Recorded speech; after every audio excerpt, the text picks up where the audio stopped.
All right, there it goes. All right, so welcome everybody. My name is Kelly Bokwaszczuk. I'm Superintendent of Learning, and with me today I have Melissa Lander and Vanessa Lewis, our learning consultants, who have been developing this web series in collaboration for you today. So thank you again. We hope that some of you were able to take part last week in our first webinar in this series. And if you hadn't had a chance to join in, we have recorded it and we'll share out the link to the recording in the chat box as we move forward today.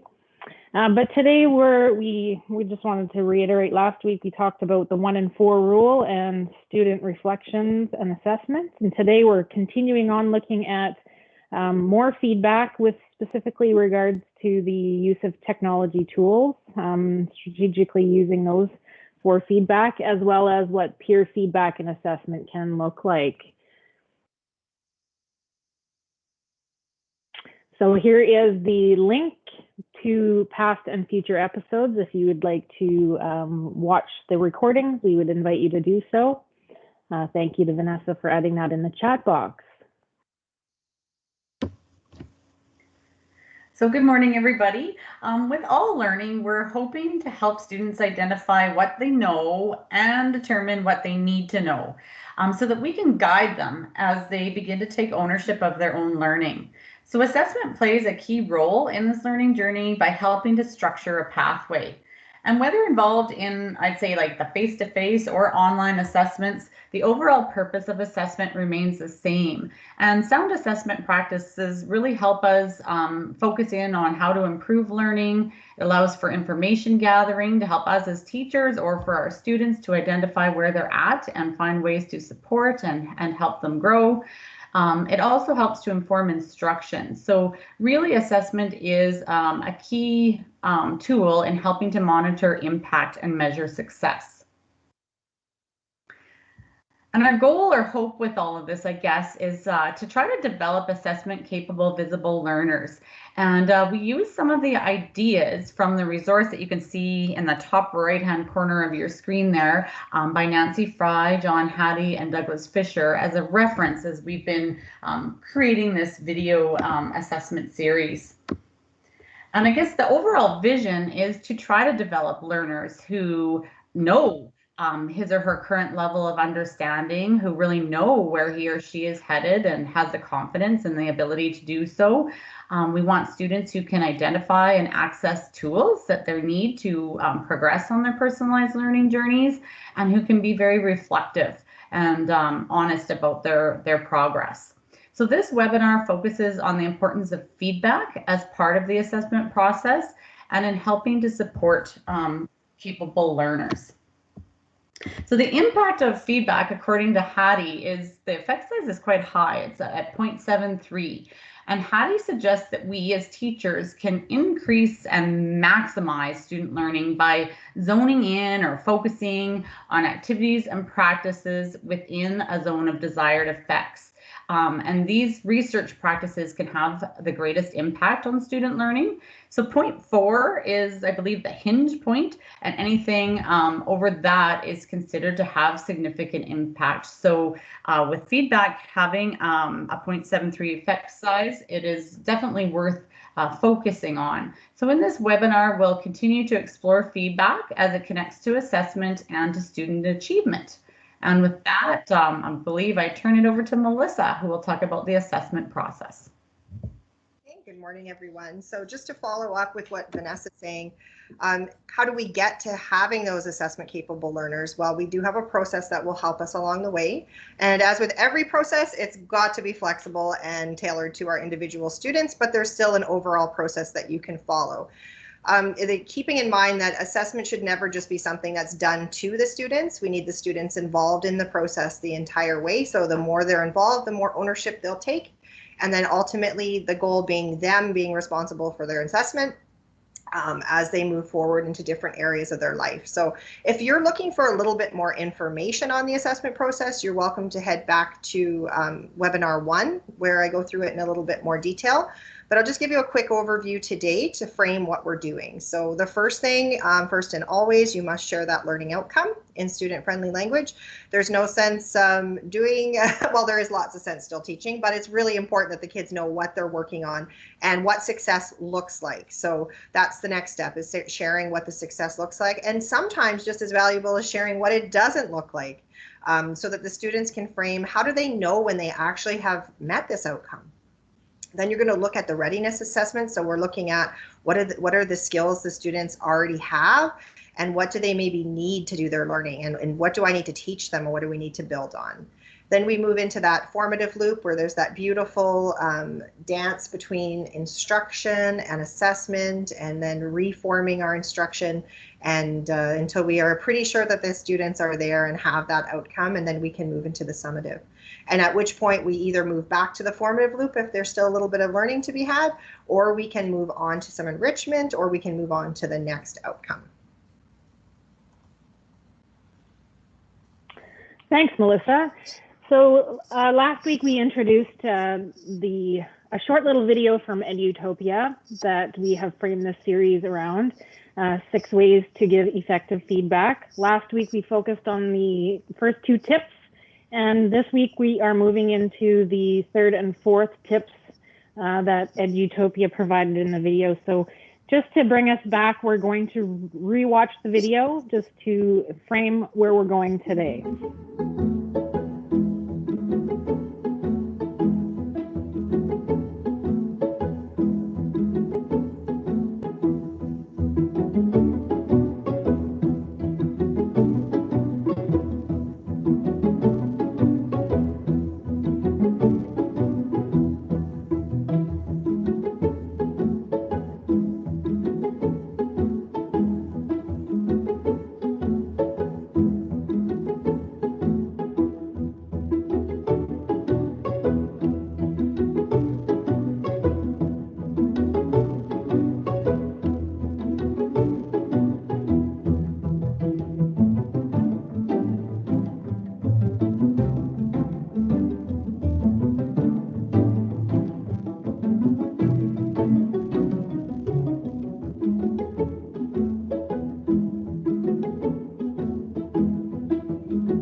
Hi, Angel. How are you?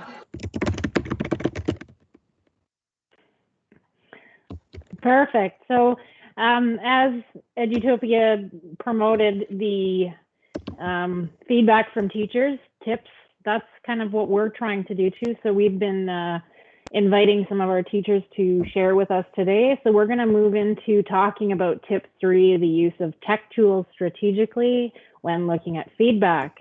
But let's start today filling out a poll that Vanessa is going to post in the chat box.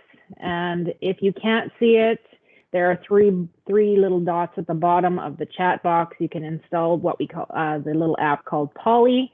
But our question for you today is, have you used technology tools to assess student learning, yes or no? And as you're doing that, just think about those tools that you may have used. We will be inviting you as well, our participants, to share some of the tools that you may have used to assess learning. So we're seeing quite a few, actually 100% of our participants so far saying that they have used tech tools to assess student learning. So looking forward to hearing some of those tech tools that you have used. Yes, thanks everybody for sharing that. And if used effectively and selected carefully, tech tools can support the assessment process. So it's going to be great to hear from teachers here in a moment as to what they've used and how it's been impactful. So it can be difficult sometimes to know, I would say, what kind of tech tools to choose. So if you do need some ideas, we invite you to visit our formative and summative collections in the assessment hub on our resource bank. Here you'll find quite a number of vetted and suggested ideas. That's why I like the Resource Bank. It's because they're vetted ideas, as well as some tech tools to support various assessment processes. So for example, myself and a number of teachers value Kahoot as an online tool for formative assessment. And it takes a bit of time and effort, I'd say, to set up an effective Kahoot, but the student engagement and the information it can provide for students and teachers is well worth it. Something else to highlight on the Resource Bank in those hubs, in the assessment hub, is the use, especially for teachers who teach elementary or middle level math. We're hoping everyone is very well aware of Mathletics. This program is super powerful as an assessment tool. It can provide diagnostic tools and data, gamified opportunities for practice, and provide students with immediate feedback. And also within Mathletics is opportunities to use the provincial math assessments that are built into it for pre and post assessment opportunities. So that can help with identifying gaps. And it's just a great example of an online tool that can provide important feedback for both students and teachers. So good. So anyhow, too many supports to mention, but I can again invite you to take a look at the Assessment Hub if you're looking for a place for additional ideas. And then we'll just explore here some different types of online tools that make the assessment and feedback process a little bit easier.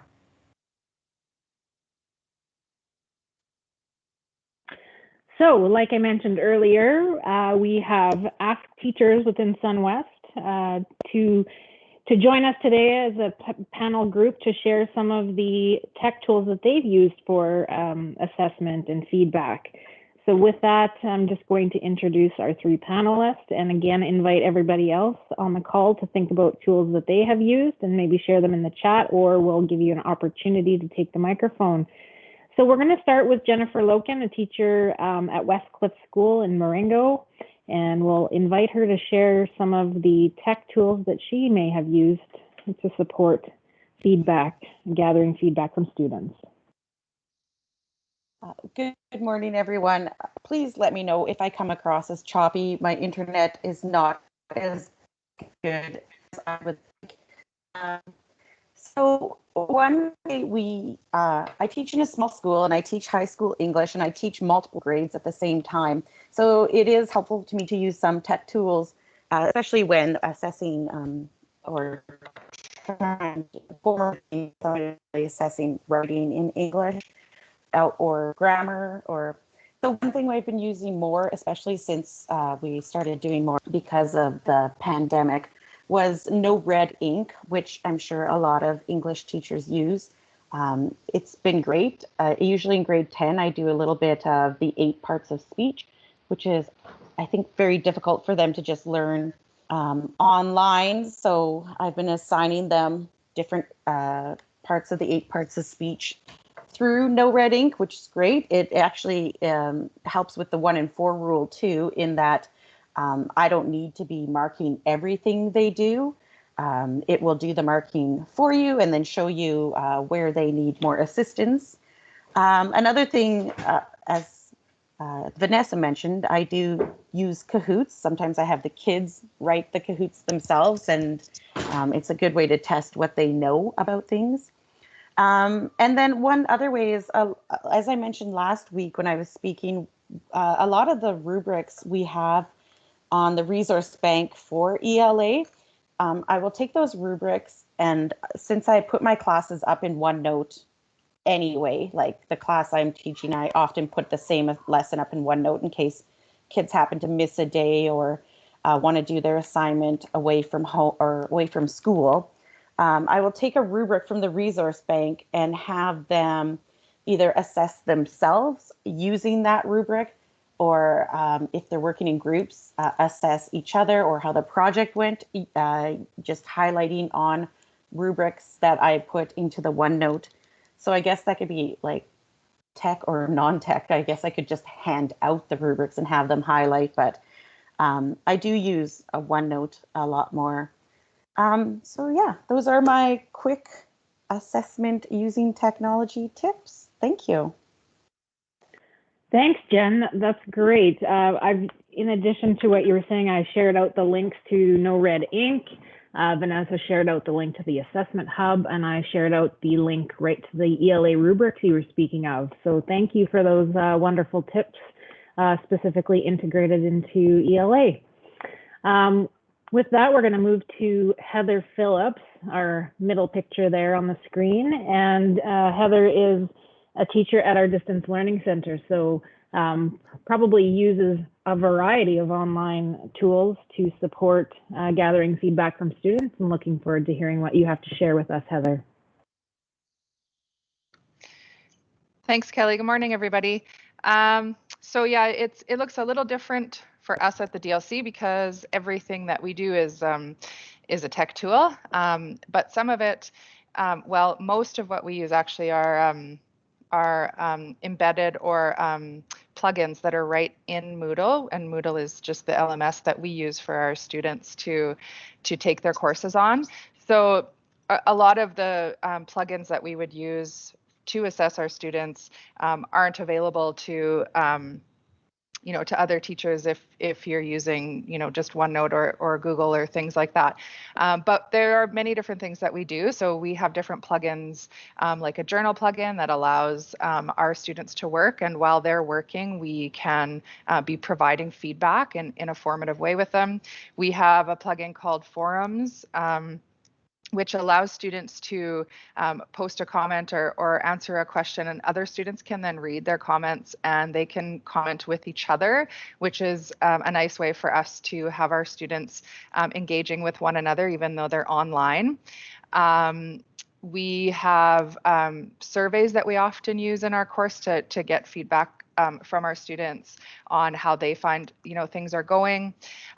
Something that I have done in a couple of the new courses I've developed is taken, like Jennifer mentioned, No Red Ink grammar lessons, but we have a plugin called H5P, which allows us to create interactive lessons where it's showing content and students are answering their multiple choice questions or right on within the plugin, so it's interactive for them. So we have grammar lessons that we use that way.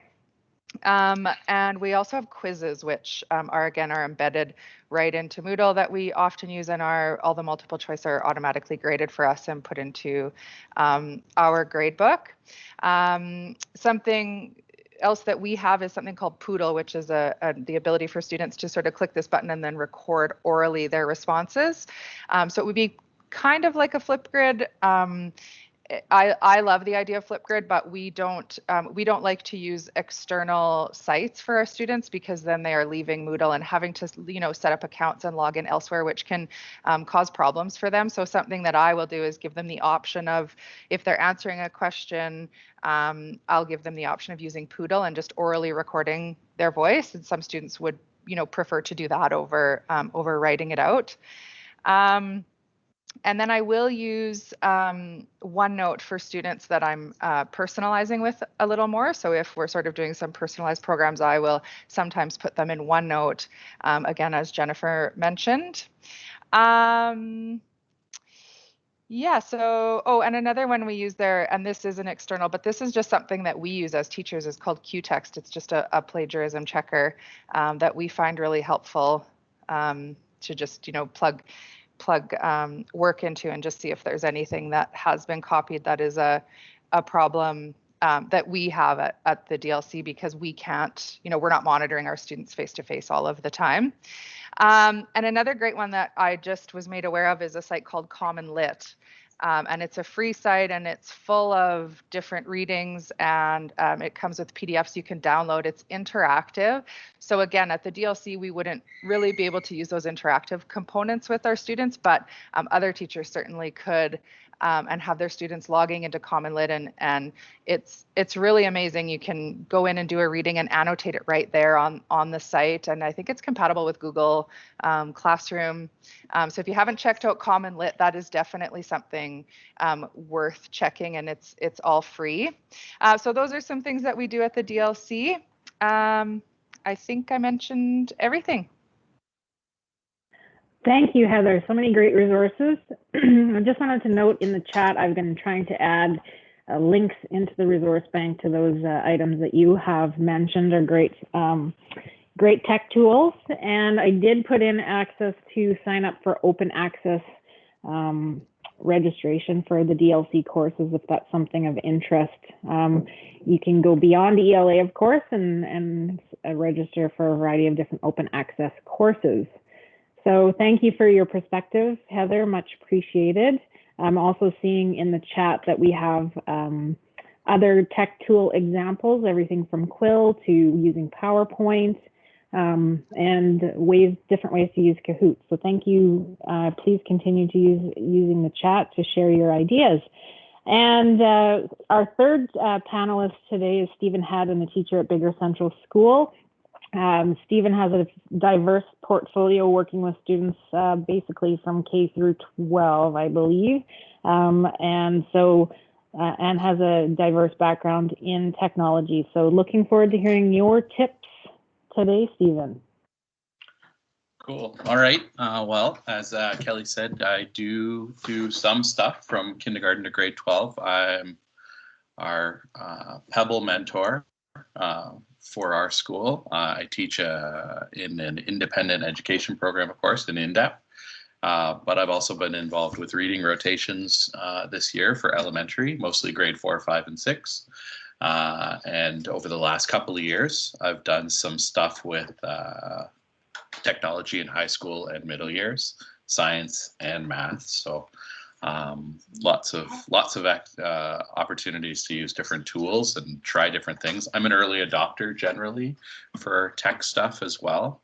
So when things like Teams came out in our division, I was right on with that and sort of suffered through as they've continued to develop new tools for that and expanded. So I like where it's going.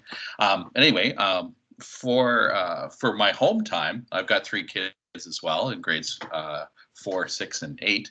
So we've got a wide range that I'm still doing here. The kids have mostly been using things like Seesaw and IXL a bit for math and for their assessment stuff, and the teachers have been able to provide really good feedback for them, or through IXL, you know, my son looking to see at what elements he's succeeded at so far and what things we can work on together on paper or whatever. So we do a little bit of that pretty much every day.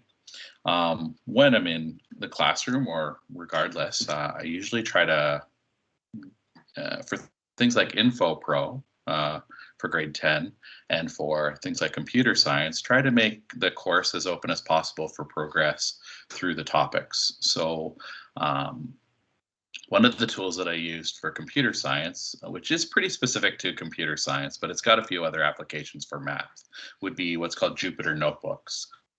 And through that, they're able to plug in coding stuff, and they obviously get automatic feedback from that. But I can also sort of see sort of their progress and their application of those functions and those tools within the coding environment. So that's an interesting thing for the high school end. I spend a lot of time with Microsoft Teams, mostly in the assessment end of things. So using the classroom notebook through OneNote and using the assessment tab within Teams to provide their assignments. And then this allows them to work on them sort of at their own pace. And within that, you can mark up the document, you know, with your finger on an iPad, or, you know, with your mouse or a stylus.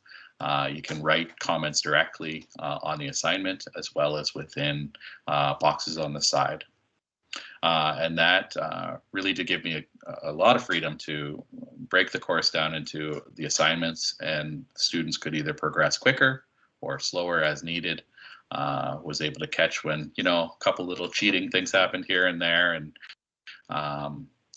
it was clear enough within Teams that you knew when students had handed stuff in and were able to get them feedback at a reasonable amount of time with their completion time. For the elementary, one of the interesting things I've learned while doing the reading rotations is, you know, a lot of times, especially in the early years, students are trying to get some relevant and quick data on the kids and how their reading's going. So RAS Plus has an interesting running record tool, and within RAS Plus, you can have the students record their sort of running record. You can then apply feedback to that, or look to see how they're doing, or whether they're repeating things, whether they're omitting things, whether they're self-correcting, all of that sort of stuff. And it does the time, and it does the corrections, and it gives you your scores very quickly. Now, I tried to do it once where everybody did it pretty much at the same time, however many iPads we had. That didn't work out so well, so I moved it to a place where we had the kids sitting with me, and I would either take maybe one or two if they were far enough away from each other so that they could record. And I found it was really it was a nice quick way to look to see sort of how they're reading, what mistakes they're making, what things they do really well. Could give them feedback within the RAS app as well.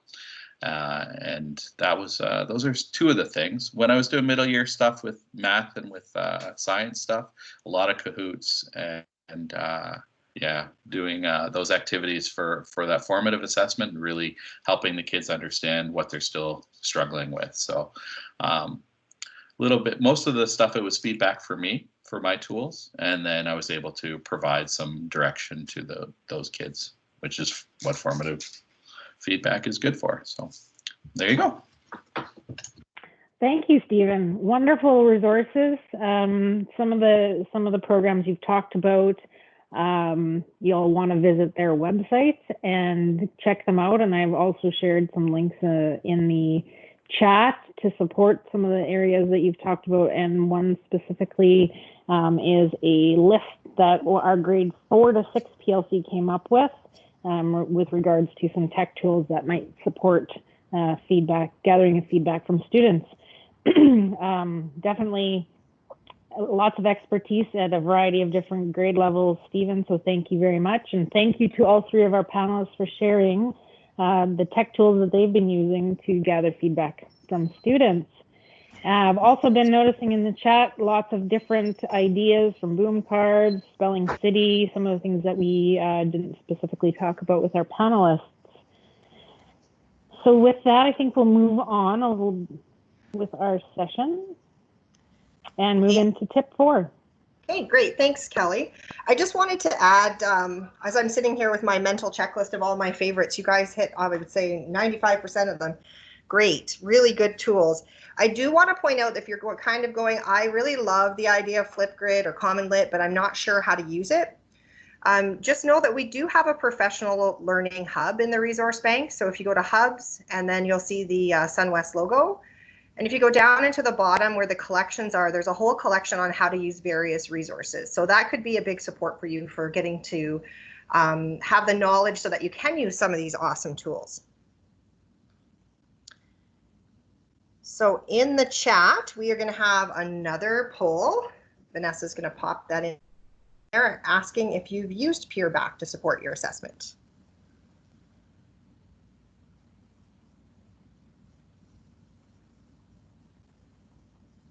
Wait for it. And I'm unable to see the poll, so I'll need somebody to say. I think it's there now. It took a really long pause.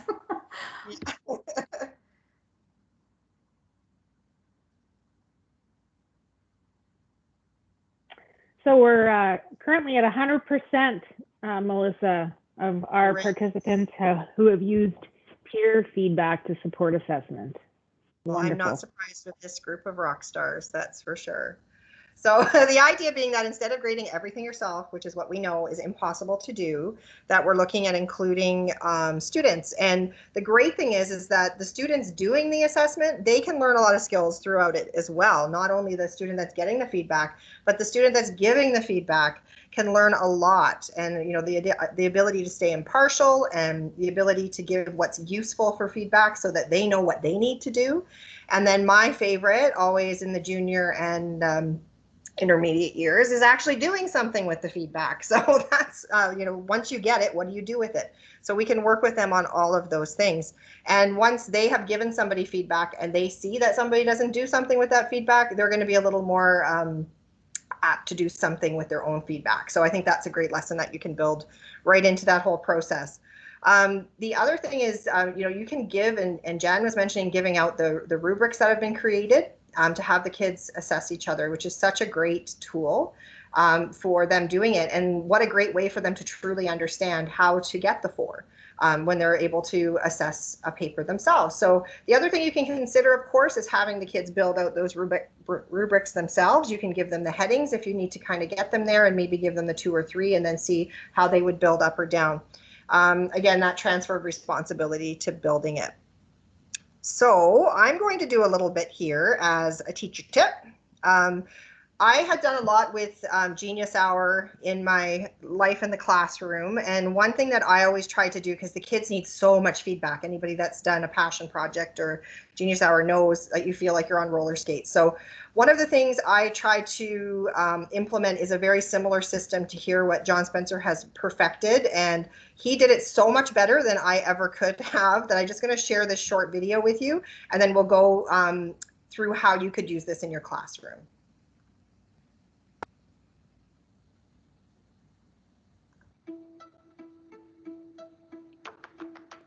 Peer feedback is a valuable way to boost metacognition, clarify misunderstandings, explore new perspectives, and model intellectual risk-taking. But sometimes students need a structure to help facilitate the conversation. This is why I developed the 20-minute peer feedback system. Here's how it works. In the first phase, it's the elevator pitch, where partner A explains their process, product, or idea. Meanwhile, partner B actively listens and might even take notes. Next, you move to the clarifying questions. Here, partner B initiates by asking clarifying questions without giving any feedback. Partner A then answers those questions. Afterwards, they move to the feedback stage where partner B gives specific feedback. Now, this might be a list of strengths and weaknesses, or it might be more open-ended and flexible. Partner A then listens to the feedback and might even take notes. Next, partner A paraphrases what they have heard and clarifies any misunderstandings while partner B actively listens. And then finally, partner A makes a list of future revisions, and again, partner B actively listens. Note that each phase takes 2 minutes, and when it's done, the partners switch roles for the next 10 minutes and go through the same process all over again. Okay, so very clearly put. This is, of course, available in the resource bank. I just wanted to put up, it was very quick. So just to kind of give you an idea to frame that process. So you can see, I think it's really important that they have a chance to just listen in the beginning and not give feedback, just ask those good questions. It kind of avoids wasting that time where the other student was probably going to clarify that anyway. Again, the similar system that I used working with Genius Hour was invaluable just because there's no way you can give that amount of feedback to 25 kids in your room in one period, but they all get a really good set of feedback, even if it's not from you, in about 20 minutes. So it's pretty great. So keep that one in your back pocket. And then just to share some of other ways that you can use peer feedback in your classroom. Some of my favorites have been for littler people, and my ESL students is sharing some of those sentence frames. And of course, you can have as many or as few of these as you want, but it just gives them something to go by that's concrete. So if they need that little bit more support, this is really good for our younger kids. I really like it when you, or have you thought about adding, those kinds of things. So you could have those up on a poster, up on your smartboard, just to guide the kids, especially the younger ones, if you're doing providing peer feedback. Another one that's great is the strengths, weaknesses, and questions. So you have the students provide 3 strengths, and then they have 2 weaknesses or 2 things that they think they can improve on, and then 1 question. So we're kind of like a next step idea. And you can do that. Again, that's a great one for any of the ages. And then another one you can kind of think of as similar to that whole 20-minute feedback that you saw, but by keeping it loose and more of like a peer coaching, situation. So it wouldn't necessarily be that everybody's doing it on the same day, but they would have a peer coach and they could kind of book conferences with that coach. I found that to be really, really helpful. I had kids who were willing to be the peer coaches. They signed up, and then the other students could book times with them if I was unavailable, or if they just wanted peer feedback instead of teacher feedback. So that was a great one that I really enjoyed using. Speed dating, I had a few classes that had to call it something different because they just lost their minds when I called it that. It was quite funny, actually, but that's a great way to get lots and lots of feedback fast. You can either line up chairs or the kids can just stand and have clipboards, but you set a timer and you let the kids talk for half that time. They pitch their ideas and then they get feedback, and you can have it focused on resources, or you can have it focused on, clarifying or flushing out that essential question that they're working on. You can kind of give it a theme depending on whatever you're doing. I like to do it for resources because the kids could share and they could say, oh yeah, my uncle's a chiropractor and blah, blah, blah. And they would, get ideas of places they could go for resources. It's really good to use for that. And then they switch and they get a chance to get a whole bunch of feedback real quickly. It's quite fun too. And then the other one, if you're looking for more anonymous, maybe you've got some kids who are a little shy, they're not quite comfortable with peer feedback. A great way is doing a carousel activity with the kids work out around the room, and then you provide, everybody has a sticky and a pen or a pencil, and they can go around and do something. One of these things they can pick, so they can do a sentence frame, or they can do a 3, 2, 1, or they can do a wish and wish and a star, however you want to do it, but that would be a way for them to kind of anonymously provide that feedback. And then I think we have Vanessa's going to share one as well.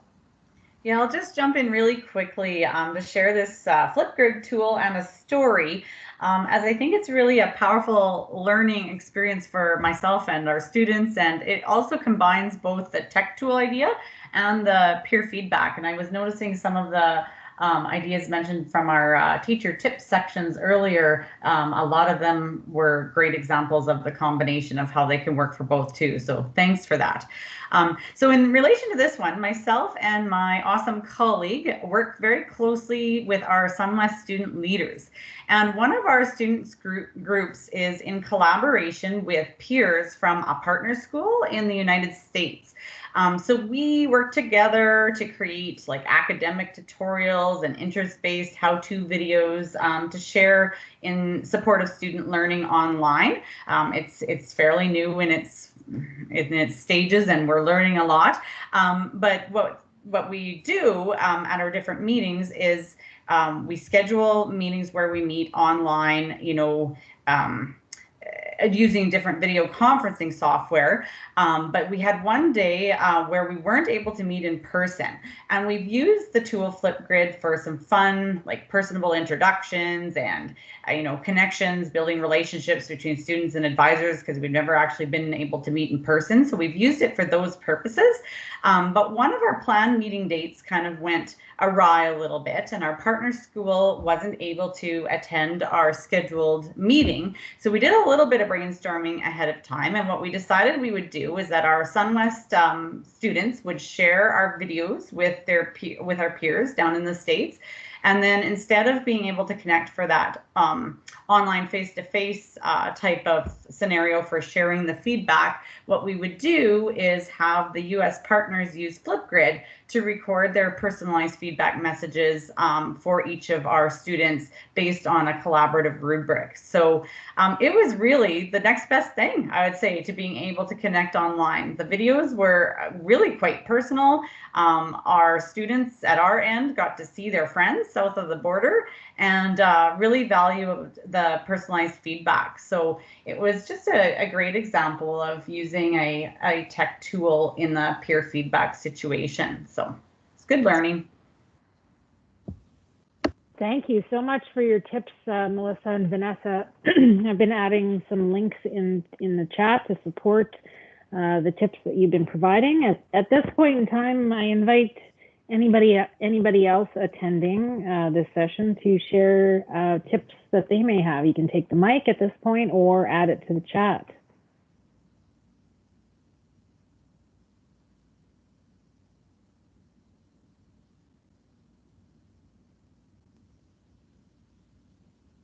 Okay, no one's taken over the mic, so we'll monitor the chat if you want to add any tips you have there.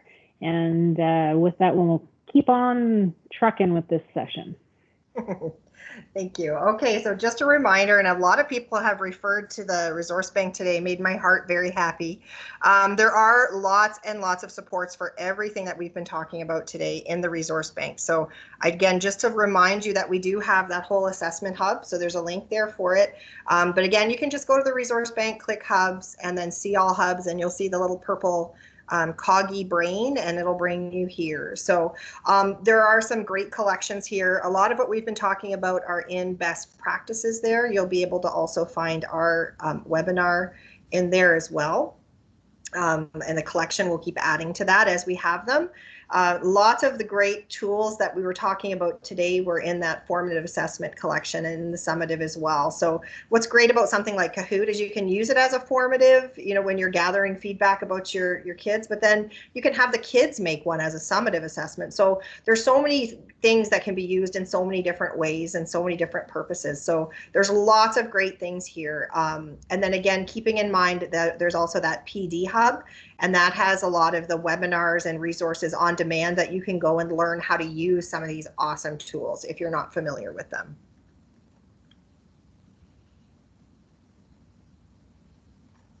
Thanks, Melissa. Great review of the resource bank and access to a multitude of great curated resources. So with that, we're getting close to the end of our session for today, our webinar week number 2, and we open it up for any questions you might have.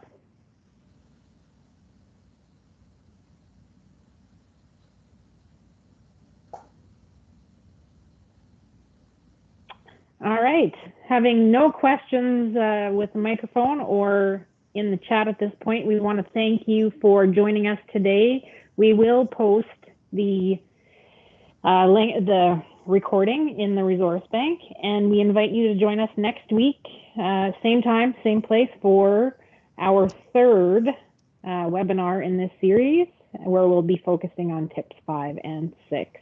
So thank you all so much for joining us today, and we wish you a great rest of your week.